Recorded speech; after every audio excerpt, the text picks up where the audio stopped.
Boa noite, galera. Aqui é o professor Labão. Vamos começar o nosso Hangout. Vamos falar sobre o conflito na Síria. Não. Vamos falar sobre a América Latina e a Venezuela. Esse Hangout tem a participação dos professores Edu Marinho, Matheus Gominho, Osvaldo, e se Deus quiser vai dar certo, vai entrar o Rocha. Eduardo, dá um alô para a galera.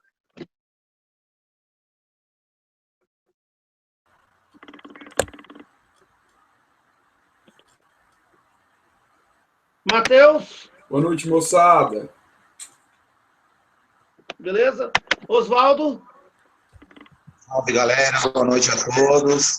Em especial a galera da integração aí. Pois bem, galera. Esse é o nosso segundo Hangout. Nossa segunda transmissão ao vivo com essa super equipe de professores para falar de algum assunto de atualidades. E hoje o tema escolhido é a Venezuela e os conflitos relacionados, né, à Venezuela em relação ao sistema político, em relação ao petróleo e outros problemas também. A Venezuela é um país da América Latina, mais especificadamente da América do Sul. Faz fronteira com o Brasil, faz fronteira com a Colômbia, faz fronteira com a Guiana, está ao norte do Brasil.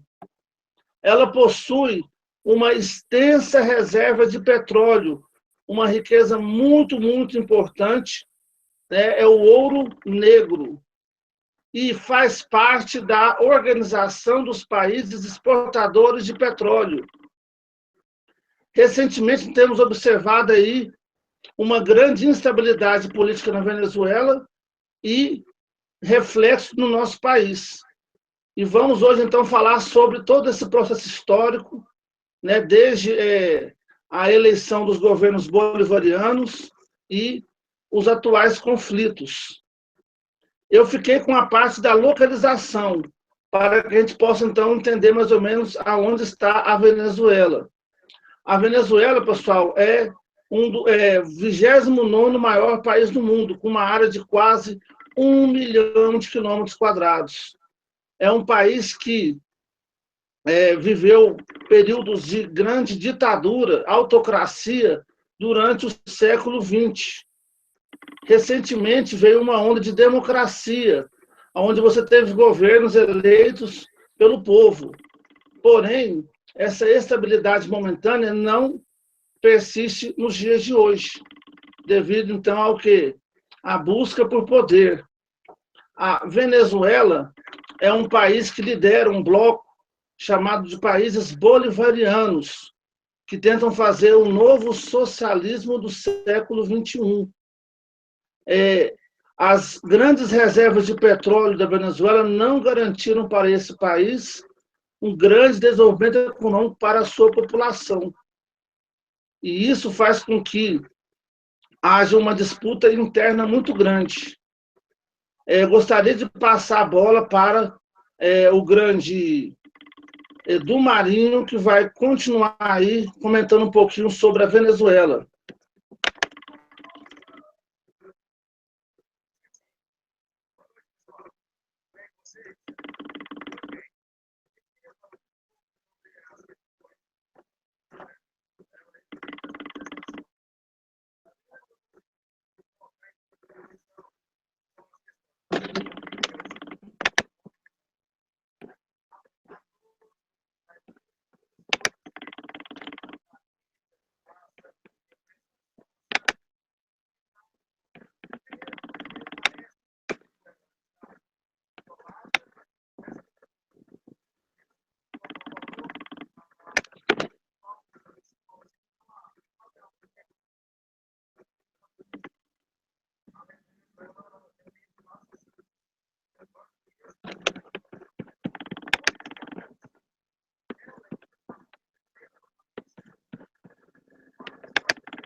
Edu, o pessoal está reclamando que você está sem som na transmissão. Verifica aí o seu microfone.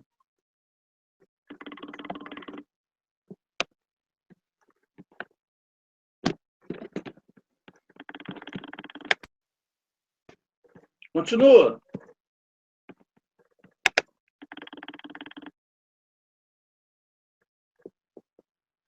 Continua, Edu.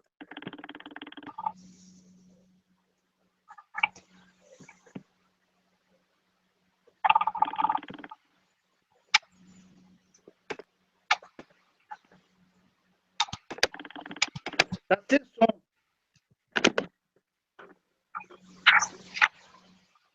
Oswaldo. Oi. Tá me ouvindo? Tô ouvindo. Eu tô. Agora tô, Edu. Tá ouvindo. Beleza.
Edu, a galera tá falando que continua sem som. Eu vou passar pro Oswaldo primeiro, tá? Beleza. Bom, Oswaldo. ouvindo? Tá me ouvindo?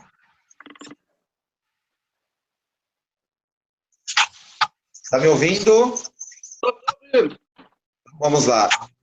Pessoal, mais uma vez, boa noite. E a parte natural para poder falar do Hugo Chávez. Todo mundo conhece o Hugo Chávez apenas pelo seu primeiro e o terceiro nome, mas o nome dele completo seria Hugo Rafael Chaves Frias.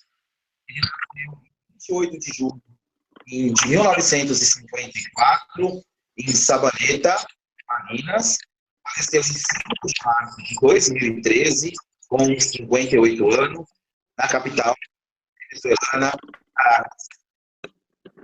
Casado por 2 vezes, nos seus 2 casamentos, né? Católico, tinha como profissão servir o exército, ele era militar, e depois ele se tornou político, e ele se filiou ao Partido Socialista Unido da Venezuela no ano de 2008, e perdeu sua filiação no ano de 2013. A sua patente no Exército, última patente no Exército foi tenente-coronel, tá, gente? Essas seriam as informações. A gente não ouve muito falar do Chaves. Falando um pouquinho da Revolução Bolivariana, né, Hugo Chávez, ele projetou essa Revolução Bolivariana para promover algumas mudanças na política, mudanças na economia e uma mudança social do país. Né? Em 1992, ele tentou dar um golpe de Estado, com então o seu presidente Carlos Andrés Pérez. Mas o que aconteceu? Essa tentativa ela fracassou. Né? Em 1998, ele tentou subir ao poder pela forma democrática. Né? E em 1999, ele assumiu seu mandato presidencial, quando ele derrotou o tradicional partido que ocupava o governo do país por muito tempo. desde a sua ascensão ao poder, né, Hugo Chávez ele se posicionou favorável às ideias de radicais da esquerda e declarou a sua aversão ao capitalismo, mesmo que estava incorporado justamente à fala do Edu dos Estados Unidos aí. No seu primeiro governo, ele promoveu uma alteração na Constituição que permitiu ser reeleito para o cargo de presidente, né, que acabou se transformando na ditadura de Hugo Chávez na Venezuela. Ao todo, Hugo Chávez ele se reelegeu 4 vezes na Venezuela, né? Ele se tornou adepto à Revolução Bolivariana, né? E o que aconteceu? Para ele se tornar adepto à Revolução Bolivariana, ele acabou conhecendo Douglas Bravo, tá? E passou a ter uma relação de amizade com ele, como se fosse um mestre e discípulo. Ele acabou aderindo ao bolivariano, mas em 91 ele acabou rompendo com o Douglas Bravo, né? E para poder concluir aí um pouquinho essa questão da Revolução Bolivariana, né? Ela foi estruturada a partir de 3 elementos. A primeira sobre a inspiração da ideologia de Chávez, seguindo o bolivariano Douglas Bravo. A segunda ligada ao Norberto Ceresoli e a terceira ao Fidel Castro. Dessa forma, o Chávez ele misturava a ideologia bolivariana com elementos históricos, políticos, que policiaram-se ao longo do tempo, tendo como objetivo uma democracia participativa, com um partido militar de esquerda, né? Essa revolução ela tem uma ligação muito importante, tá, com o histórico libertador da América, Simão Bolívar, que é apropriado para buscar uma imagem, ele passa uma imagem para buscar o socialismo em si, né? Durante uma das campanhas à presidência do Hugo Chávez, Alberto Miller, ele foi responsável por comandar a campanha do seu candidato. E ele também foi reconhecido, né, como um dos idealizadores da Revolução Bolivariana. Já dentro do próprio governo, o Chávez ele iniciou a Revolução Bolivariana, né, com a aprovação da nova Constituição de 1999 e alcançava algumas mudanças na política, na economia e acabou fazendo algumas missões bolivarianas junto com círculos bolivarianos, buscando uma integração latino-americana, né? O governo do seu país ainda acabou uma aproximação com a China, missões bolivarianas junto com círculos bolivarianos, buscando uma integração latino-americana, né? O governo do seu país ainda acabou aproximação com a China, missões bolivarianas círculos bolivarianos buscando uma integração latino-americana. O seu país ainda acabou com a China, missões bolivarianas. Bom, para quem quer passar a bola? Beleza, Oswaldo. Então, o Oswaldo falou um pouquinho aí sobre o histórico do Hugo Chávez no poder, sobre a Revolução Bolivariana, sobre o processo de estatização no socialismo do século XXI, né, que para muitos deu o resultado esperado, porque houve um grande avanço social para a população, porém que houve também um grande recessamento da liberdade, né, sobre a imprensa. Oi, Lobão, tá vendo? Vamos tentar agora de novo, Dudu. Dudu, volta lá aí, fala com a gente. Tá me ouvindo também, Lobão? Estou te ouvindo, Rocha. Beleza. Ativa o seu som aí, Dudu.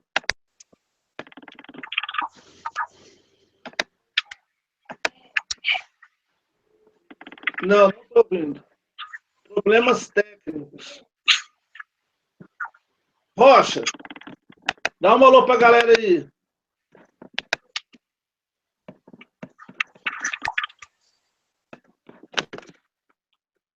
Houve um problema aí para poder acessar. O seu também está mudo. Matheus? Fala, Lobão. Agora estou, Edu. Agora, eu vi também, me ouviu aqui? Também. Edu, fala aí para nós. Beleza.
Petrobras de lá.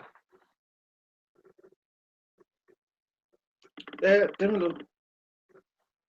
Tá.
Beleza.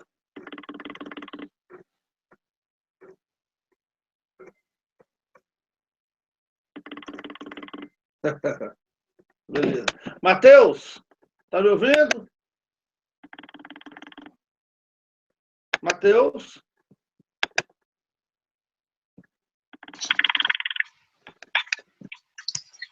Aciona o som aí agora, Matheus.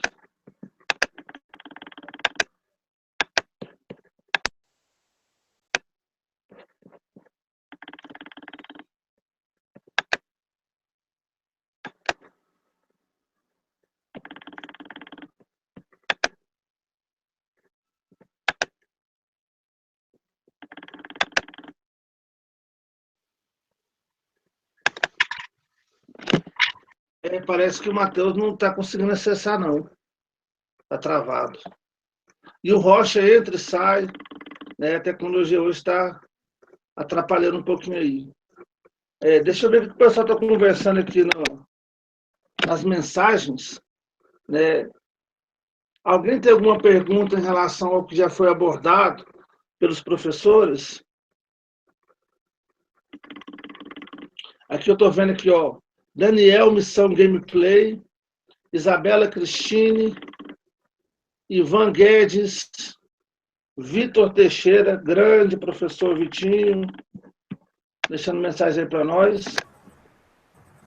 Caio Esdras, Matheus Martins, Pedro Alves, Alana Carolina. Vamos ver. Matheus, está me ouvindo? Rocha? Oi. Estou no ar? Está me ouvindo? Beleza para nós aí sobre o assunto? Estamos ouvindo, sim. Então, pessoal, tive mais fora do ar do que no ar aqui, então eu não sei muito bem o que os colegas discutiram, né? Estamos aqui na batalha tentando ficar no ar. Mas, enfim, com relação à questão da Venezuela aí, eu vou falar um pouco do Nicolás Maduro, que é o atual presidente da Venezuela. Ele foi eleito junto com Hugo Chávez na eleição de 2012. Chávez foi eleito em 2012 em cima de uma cama de hospital. O presidente Hugo Chávez, ele foi eleito com câncer, né? E ele, com muitas duras penas, ele fez a campanha de 2012, foi eleito, e aí ele foi para Cuba fazer tratamento. E quando ele foi para Cuba fazer um tratamento, lá, quando ele entrou em tratamento, ele entrou em coma. E a Constituição da Venezuela, ela afirma que o vice só pode assumir se o presidente tivesse tomado posse. Foi o que não aconteceu. Por isso, foi convocada uma outra eleição para 2013. E nessa eleição de 2013, a oposição se fortaleceu bastante, porque Nicolás Maduro não tinha a mesma confiança, o mesmo carisma que o próprio Hugo Chávez. Então, a partir desse momento aí, Nicolás Maduro venceu, mas ele venceu por uma vantagem mínima sobre Henrique Capriles, que era o líder da oposição. Então, uma vantagem de 50,6% somente. Então, o país ficou extremamente dividido nessa eleição. Um detalhe a ser observado é que o mandato presidencial na Venezuela é de 6 anos. Então, no caso de Nicolás Maduro, o mandato dele iria vencer agora em 2019. Agora não, daqui 2 anos ainda, né? Em 2019. Então, isso tem levado uma oposição muito grande ao governo.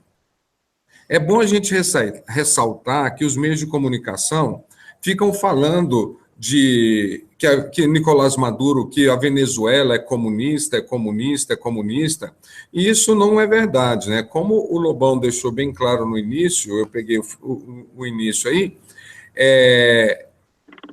existe um teor ideológico de chamar a Venezuela de o socialismo do século XXI. Mas a própria proposta do socialismo, ela vem através da tomada da propriedade privada. Então, socialista não existem propriedades privadas. E se não existem propriedades privadas, não existem diferenças de classes, né? E o objetivo da produção num governo socialista ou comunista nunca é o lucro. E não existe trabalho assalariado. E a Venezuela, a gente vê o oposto da Venezuela. A Venezuela, a gente vê um país com lucro, objetivo da produção, propriedade privada. Logicamente, se tem propriedade privada, tem diferença de classes, tem burguesia e tem o proletário. E, além disso tudo, a Venezuela também tem o trabalho assalariado. Então, a gente pode observar que na Venezuela, muito mais do que aquela guerra fria do capitalismo e socialismo, nós temos na Venezuela uma disputa de capitalismo com capitalismo. Nós temos, em média, aí, basicamente, um governo que interfere muito na economia. A interferência na economia, ela é normal em governos capitalistas, era, pelo menos, né? Ela veio com o keynesianismo com a crise de 1929. Então, desde lá, a gente tem um capitalismo interventor, que só vai começar a enfraquecer com a queda do Muro de Berlim, com o fim do bloco socialista. Até o Brasil passou por essa grande fase de capitalismo interventor. As pessoas da minha idade lembram muito bem no período de Sarney, né? Sarney foi o primeiro presidente civil pós-ditadura no Brasil. Ele instaurou vários planos econômicos na qual baseava-se no controle de preços de produtos. É isso que a Venezuela está fazendo hoje. A Venezuela tem um governo extremamente interventor, que é Nicolás Maduro. O projeto de Hugo Chávez funcionava quando a Venezuela tinha recursos, que era o petróleo, quando o petróleo chegou a custar quase $200 o barril no mercado internacional. Hoje o preço do petróleo caiu muito, né? Então o preço internacional do petróleo está muito baixo. Isso leva a Venezuela a uma condição de não conseguir mais sustentar aqueles projetos caros, aqueles projetos que o governo mantinha. Isso leva a população à luta pelo fim desse tipo de governo. Então, não é correto a gente entender também que todos na Venezuela estão contra o governo. Na Venezuela, a gente tem parte da população, que sim, talvez seja a maioria, mas o governo é muito melhor avaliado entre a população, por incrível que pareça. Lá, o Nicolás Maduro tem mais popularidade do que o Temer aqui. Mas isso qualquer um tem, né? Isso não tem problema algum. Mas, enfim, a questão da Venezuela é uma questão, basicamente, hoje, que a gente pode observar, é do capitalismo interventor contra o capitalismo neoliberal. Beleza. Né? Nesse contexto aí, a gente tem o neoliberalismo se expandindo. Esse neoliberalismo está expandindo pelo Brasil, não de uma forma tão intensa quanto a Venezuela, e não chocando tanto com a Venezuela. Com as privatizações, de forma lenta e gradativa, nós temos, basicamente, aqui o mesmo processo. A terceirização do trabalho, né, a mexer aí nas leis trabalhistas. Então, nós temos essa Venezuela com essa condição, e é um processo do mundo inteiro. Na Venezuela está sendo mais violento, mais intenso, ele está sendo mais dinâmico, eu diria que até mais rápido. Os dois lados não têm um propósito de conversar, de dialogar, a dialética foi deixada de lado, né? E aí a gente vê uma intensa luta de classes, e o neoliberalismo é uma consequência do mundo atual, ele vai avançando, e sobre a Venezuela ele está avançando de forma intensa e brutal. Só para você entender a questão que o Edu destacou também no começo da fala dele, que na Venezuela falta tudo, né? Porque a Venezuela, hoje, eu vou até arriscar aqui uma comparação, ela é o Brasil antes de 1929. Antes da crise da Bolsa de Nova York, o Brasil era totalmente exportador de café. Veio a crise, ou seja, era um país de uma economia só. A Venezuela ainda hoje é um país de uma economia só que é o petróleo. Falta papel higiênico porque não tem indústria de papel higiênico. Falta comida porque não tem indústria de comida. O petróleo, quando valia muito, a Venezuela não se preocupou, talvez em uma das maiores críticas que a gente possa fazer aos governos antecessores do Nicolás Maduro, e até a ele próprio, seria uma falta de uma questão administrativa. Não são bons administradores, porque qualquer bom administrador não deixa um país dependente de um produto só por tanto tempo. O mesmo caso da Venezuela, a gente está vendo no Brasil. A queda do preço do petróleo no Brasil faliu estados que dependiam do petróleo, como o estado do Rio de Janeiro. É lógico, tem a corrupção, tem a questão de má administração, mas a gente tem que ver que foi uma questão da queda do preço do petróleo. Né? Também que o estado do Rio de Janeiro diminuiu bastante a arrecadação e não tem como pagar os funcionários públicos. Aí fica o quê? Fica um estado forte que eu digo assim, um estado grande, um estado gordo, um estado pesado, um estado que a arrecadação não cobre as despesas. E qual é a tendência do político que não sabe administrar? Não sabe fazer proposta de intervenção? O método mais fácil é aumentar impostos. Né? Então, o Estado não está arrecadando, então, ao invés de cortar privilégios deles mesmos, de um alto escalão da sociedade, a proposta mais comum, que você não deve usar na redação, eu acho que não seria indicada, é criar novos impostos. Né? Se deixar, eu falo muito, Lobão, vai daí. Beleza. Rocha, tem aqui algumas perguntas que a pessoa fala, então quero que você responda. Sim, pode falar. A Alana Caroline mandou perguntar para você, para você falar um pouquinho sobre a crise dos imigrantes venezuelanos no Brasil e a diferença, o outro rapaz que é seu nome, a diferença entre liberalismo e neoliberalismo. Tá, vou começar por pro rapaz que você não sabe o nome. Então, a diferença entre liberalismo e neoliberalismo é basicamente o seguinte. Assim, vamos falar em linhas básicas, não vamos aprofundar no assunto. O liberalismo é uma corrente de pensamento capitalista que surgiu lá no final do século XVIII e início do século XIX, criado por Adam Smith. M. Ferreira. M. Ferreira, obrigado pela pergunta, M. Ferreira. Então, criado por Adam Smith, em contraposição... Estou no ar ainda? Está me ouvindo? No ar. Em contraposição ao tipo de capitalismo que existia antes, que o primeiro tipo do capitalismo foi o capitalismo comercial, que se caracterizava com o absolutismo. Poder total dos reis na mão... poder da economia total na mão dos reis. A Revolução Francesa, ela vem com esse objetivo. O objetivo é uma revolução liberal que quer acabar com aquela fase do capitalismo que é o capitalismo comercial absolutista. Aí vem a ideia da liberdade, igualdade, fraternidade, mas a igualdade que se pedia basicamente naquela época era a liberdade, perdão, que se pedia era a liberdade econômica, tirar os reis da economia. Então, Adam Smith cria uma nova linha do capitalismo, que é o capitalismo liberal, sem nenhuma intervenção do Estado na economia. Bom, isso foi até 1929. Em 1929, a gente vai ter uma intervenção do Estado na economia para tentar superar a crise.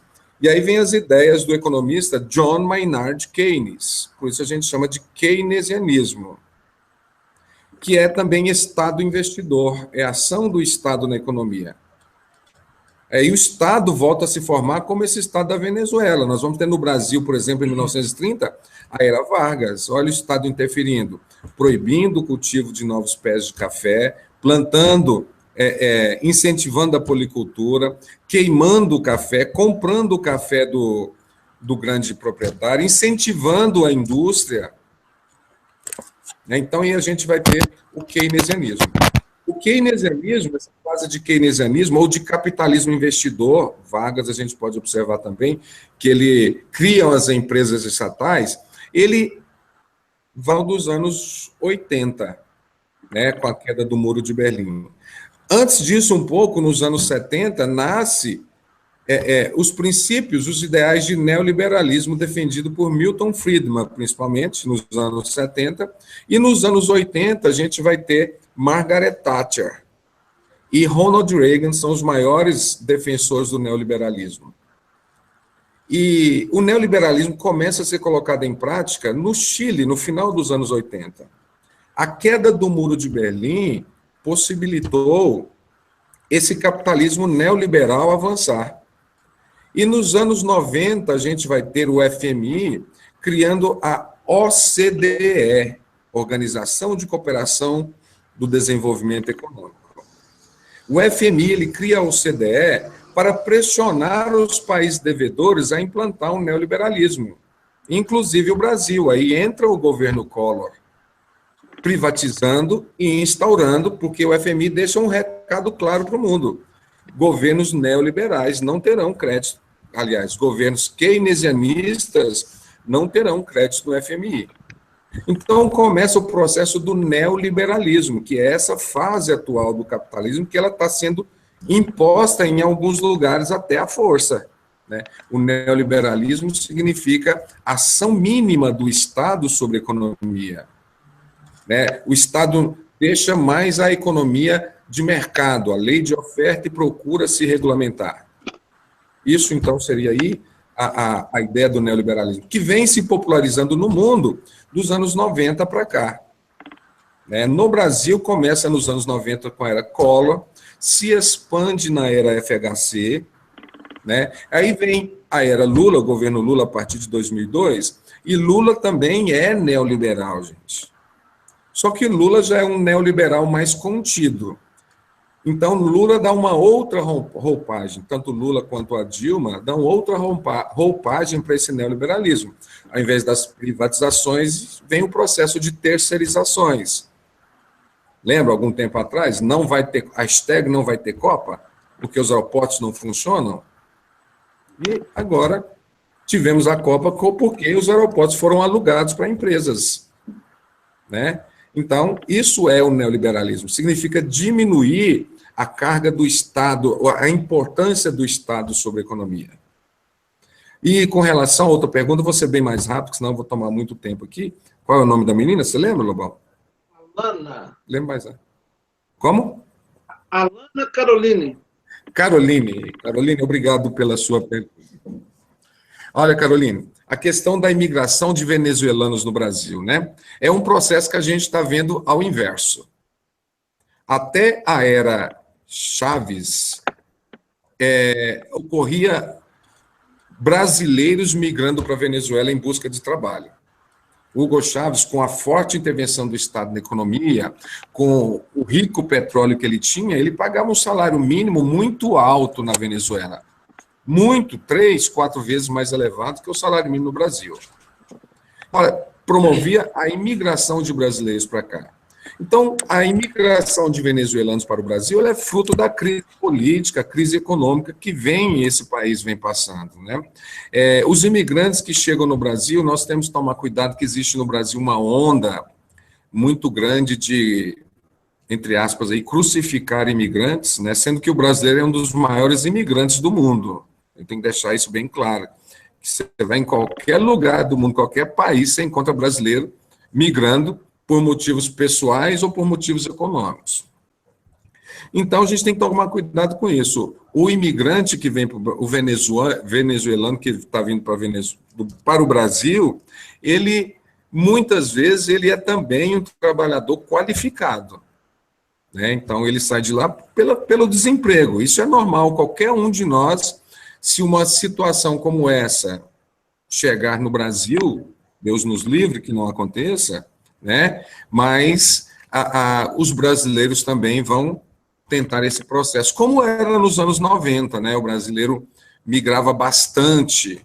Aliás, o Brasil só parou de migrar para os Estados Unidos depois da bolha imobiliária norte-americana, que afetou essa crise econômica mundial.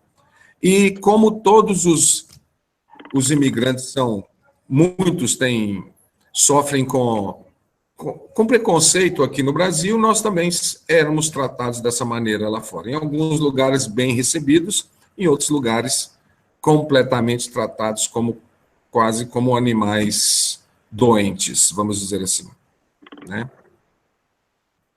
Beleza, Lobão. Oswaldo, você está aí? Oswaldo?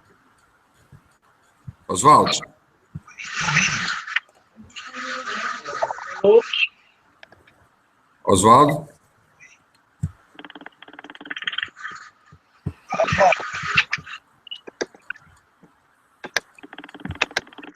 Alô, bom. Dudu? Oswaldo Rocha. Oi. Vai lá, Oswaldo. Está me ouvindo? Ouvindo. Oswaldo? Fala. Em relação a essa atual situação política da Venezuela, você tem alguma ideia de como isso pode se resolver? Fala-se, por exemplo, que o Maduro ele já ultrapassou todos os limites do tolerável, inclusive até um total controle sobre a imprensa, né, e com muitas mortes e repressão muito grande aos contrários ao seu regime. O que você acha que vai acontecer? O que você prevê para o da Venezuela?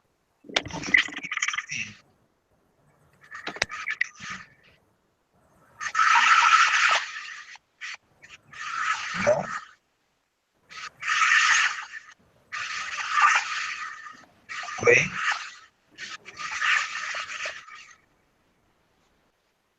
Não consigo. Está me ouvindo? Ficou mais em nós dois aqui, Lobão. Cadê os outros aí? Carrada. Dudu?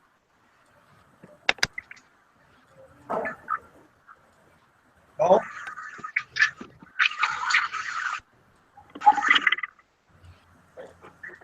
Vamos lá.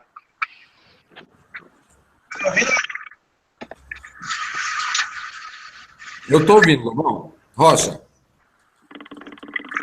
Eu posso ir?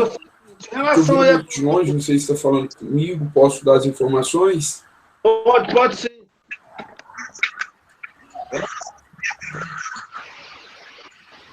Matheus?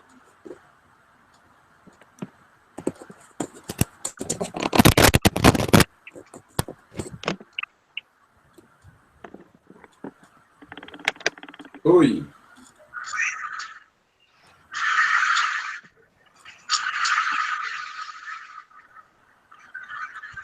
Atenção. Estou te ouvindo.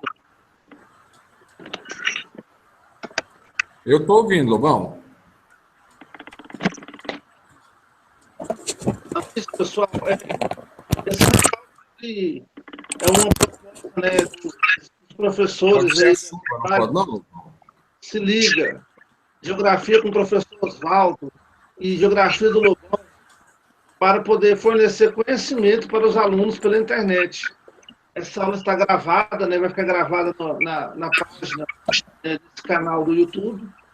E esperamos que vocês tenham gostado das informações e tudo, né? Os problemas técnicos, infelizmente, atrapalharam bastante, mas no momento em que foi resolvido, né? Muitas coisas foram esclarecidas. Eu quero agradecer bastante aí a audiência do pessoal, né? O pessoal muito animado aí no chat, participando e tudo. Quero agradecer bastante a participação dos professores, né? O Edu, Matheus, Alguém escuta? Posso dar as informações? E gostaria de agradecer mesmo, né, a esse projeto que a gente vai... Alguém? Estou sendo ouvido? Rocha, Oswaldo. Eu estou ouvindo. Com vocês. Então, um abraço para todos. Então, vou dar algumas informações, Rocha, complementando um pouco a sua fala e complementando a fala do Edu. Você fez a comparação que eu achei extremamente interessante quando você falou que a Venezuela hoje, ela lembra muito o Brasil da década de 20, né? A Venezuela hoje lembra o Brasil da década de 20 e a Venezuela também lembra o Brasil do início dos anos 90, no qual o processo inflacionário ele perdura, né, na Venezuela. Só para dar algumas informações de dados, em 2014, a inflação na Venezuela atingiu o índice de 68,5, né? Uma inflação altíssima se compararmos com a inflação do ano passado, que chegou a pouco mais de 10% no Brasil. Já no ano de 2016, fazendo a comparação com o mesmo período do Brasil, a porcentagem da inflação na Venezuela chegou aos 800% em um ano, que isso dá, em média, por dia, 2,19% de inflação ao dia.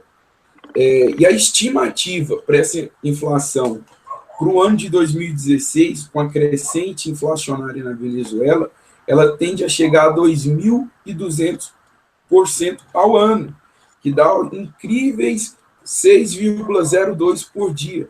Isso proporciona à população da Venezuela, sobretudo aquela população que não detém capital, aquela população que está desempregada, não ter acesso a alimentos, até porque, como o Edu falou e também você falou, existe um processo de desabastecimento da Venezuela. Você citou a situação do papel higiênico, né? É interessante a situação de uma grande multinacional que se faz presente na Venezuela. Houve a paralisação da produção de Coca-Cola devido à falta de açúcar na Venezuela. É uma situação alarmante, porque se uma grande multinacional ela não consegue ter acesso à matéria-prima que leva à sua principal produção, que dirá a população civil comum que vive um processo inflacionário, se não for freado, se não for tomadas medidas que resolvam a situação de um modo geral, a tendência que o processo inflacionário até o ano de 2021, isso é uma estimativa que o El País fez, é que essa inflação chegue ao índice alarmante de 4.600 por ano. Daria nada, uma inflação de 12,6 ao dia, uma inflação maior do que o Brasil viveu no ano de 2016, ao dia na Venezuela. Isso causa um caos econômico na Venezuela, que gera também um caos político, que proporciona com que a população venezuelana vá às ruas, e por uma desvalorização da moeda bolivar venezuelana. Só para a gente comparar, né, ter uma noção de comparação, uma unidade de real brasileiro, ela equivale a 3,07 bolivar venezuelano. Dados colhidos hoje a partir do UOL. $1 na Venezuela, ele equivale a 10,11 bolivares. Então, a moeda venezuelana ela sofre uma desvalorização, porque sua principal fonte de recursos, a sua principal economia, ela vive uma crise histórica. Assim como você abordou, Rocha, o barril de petróleo nos anos auges, nos anos auríferos do ouro negro, que é o petróleo, chegou a cerca de quase $200. Há pouco tempo, o barril de petróleo chegou a cerca de $30. Ocorreu uma desvalorização do principal produto da economia venezuelana, que acarretou, né, numa desvalorização e num processo inflacionário e num caos econômico. E aí eu tenho índices de desemprego altíssimos. No final de sua fala, se abordou a situação dos venezuelanos vindo para o Brasil, se refugiando de alguma forma ao Brasil devido à falta de emprego. O índice de desemprego entre os 15 e 30 anos chega a ser alarmante, 26%. De um modo geral, o desemprego na Venezuela se aproxima aos 15%. Um valor, uma taxa de desemprego muito alta. E aí eu tenho, somado a isso, um processo inflacionário, uma dificuldade de relações políticas e econômicas com o seu principal comprador, que é os Estados Unidos, assim como o Edu Marinho tratou. E aí eu tenho uma situação que proporciona um caos ainda maior, porque eu tenho um governo ilegítimo, um governo que, pela oposição, ele é ilegítimo, e a oposição se fortalece a partir dessa situação de caos, proporcionando inúmeros protestos, assim como o Edu tratou. E aí, para a gente tratar de números, essa questão numérica ela é importante.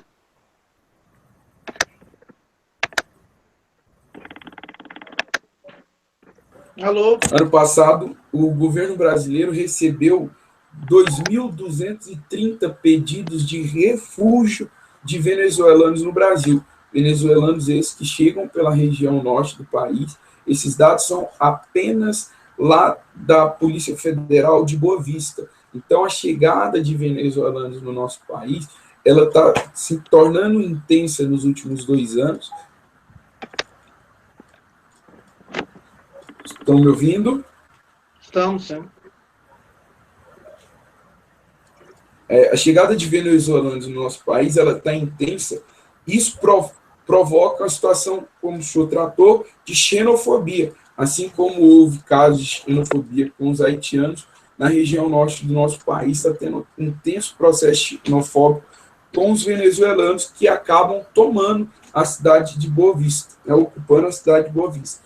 Em relação à política internacional, é importante a gente tratar e abordar algumas falas de pessoas, de alguns personagens políticos. O Vaticano soltou uma nota afirmando que a possível solução para a Venezuela seria eleições diretas, mesmo o governo Maduro estando ainda no seu 4º ano de governo. O Vaticano afirmou que a solução para essa crise seria novas eleições. E eu já tenho o Donald Trump, que é a grande figura dos Estados Unidos, da geopolítica norte-americana, tratando a Venezuela como uma grande bagunça. Ele trata em uma grande nota que abre aspas, a Venezuela é uma bagunça. O país é um verdadeiro desastre. E aí, nessa situação de instabilidade política, nessa situação de instabilidade dentro do contexto regional da América Latina, a Venezuela, esse ano de 2017, ela anuncia uma possível saída da OEA, da Organização dos Estados da América. Porém, existe a partir da carta de pedido de retirada, que ainda não foi enviada, a Venezuela teria 2 anos esse processo de saída, assim como o Reino Unido deu entrada no processo de saída da União Europeia. Se a Venezuela sair da OEA, esse processo duraria até 2 anos. Todavia, existe uma dívida de cerca de $9 milhões que antes dessa saída teria que ser quitada. E aí a situação do governo de instabilidade econômica torna ainda pior, uma vez que o petróleo, que é o principal produto da economia venezuelana, está em baixa, a situação interna do país é de uma inflação de índice assustador, uma instabilidade política, uma vez que a oposição se organiza a fim de derrubar o governo Maduro. E aí eu tenho situações de uma possível saída que necessitaria de quitações de dívida. Essa é a situação da Venezuela de atualidades, e aí é interessante para você, aluno, candidato que vai prestar o Enem, é pensar em situações de políticas anti-globalização, porque parte dessa crise na Venezuela é por conta da inserção de um modelo neoliberal, assim como o professor Rocha tratou, mas de fechamento interno, de tentativa de manter a economia fechada e não diversificar a sua economia, que causou, mediante a crise de 2008, uma instabilidade que se arrasta e se prolonga no país. E é isso aí, moçada. Professor Rocha, professor Lobão, professor Oswaldo, professor Edu, me escutam? Eu estou ouvindo. Tá beleza? Está me ouvindo também? Sim, sim. O senhor tem alguma observação, alguma coisa? Só para dar mais uma informação de dados, fazendo uma comparação cambial com o Bolivar, €1 equivale a €1 vale cerca de 11,32 Bolivar venezuelano. E aí, mediante uma situação de fragilidade da moeda, de desabastecimento, ocorre a migração de venezuelanos para o contexto brasileiro e não só para o Brasil. E um fato interessante, que o senhor citou também, é o fato dos venezuelanos que conseguiram chegar ao Brasil são venezuelanos que, em muitos dos casos, são qualificados. Tá? É interessante você, aluno, você, candidato, que vai fazer a prova do Enem, ficar atento à situação de xenofobia e à chegada desses venezuelanos pelo norte do país. Professor Lobão? É o seguinte, então, a aula estendeu-se, né, por quase uma hora, né? E eu gostaria de agradecer, então, a vocês aqui. Um abraço para todos. Obrigado, Rocha. Deu certo você entrar, né? Valeu. Um abraço. Joinha, joinha. Matheus está sem o vídeo, né? Mas está com o áudio. E Dudu aí, né? Que foi preciso da sua fala. Um abraço. Essa aula vai ficar gravada no canal do YouTube e depois eu vou transformar alguns trechos para poder mandar para vocês pelos grupos de WhatsApp. Um beijão para todos.